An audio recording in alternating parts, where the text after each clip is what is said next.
और परीक्षित महाराज, भगवान की पहचान हर किसी को नहीं होती है। एक महात्मा जी के पास में एक व्यक्ति पहुंचा, तो वो चतुर आदमी था। वो चतुर आदमी महात्मा जी से बोला, ये बताओ,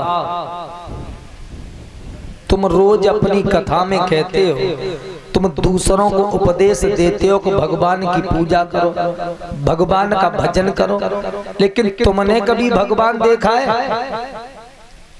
संत जी ने भगवान की मिट्टी की मूर्ति लेके उस व्यक्ति के सामने रखी, बोले देख लो ये भगवान है।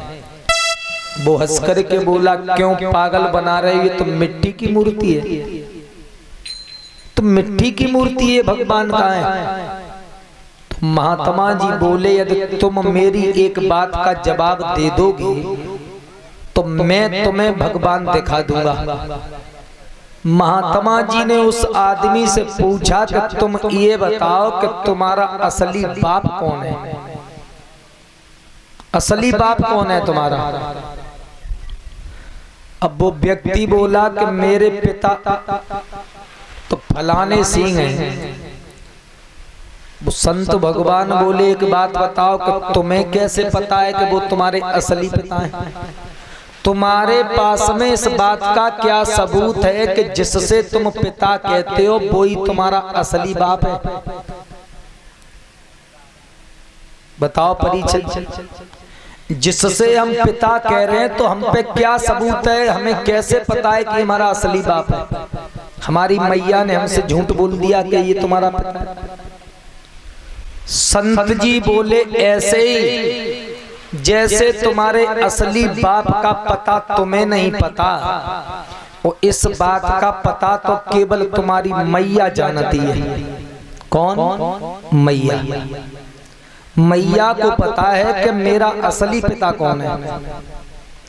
ऐसे ही भगवान की पहचान हर किसी को नहीं होती है। जो भगवान के भक्त होते हैं, जो रामायण गीता धर्म पे चलते हैं, पढ़ते हैं, जो प्रभु से प्रेम रखते हैं, विश्वास रखते हैं, उन्हें पता है कि संसार में ईश्वर है।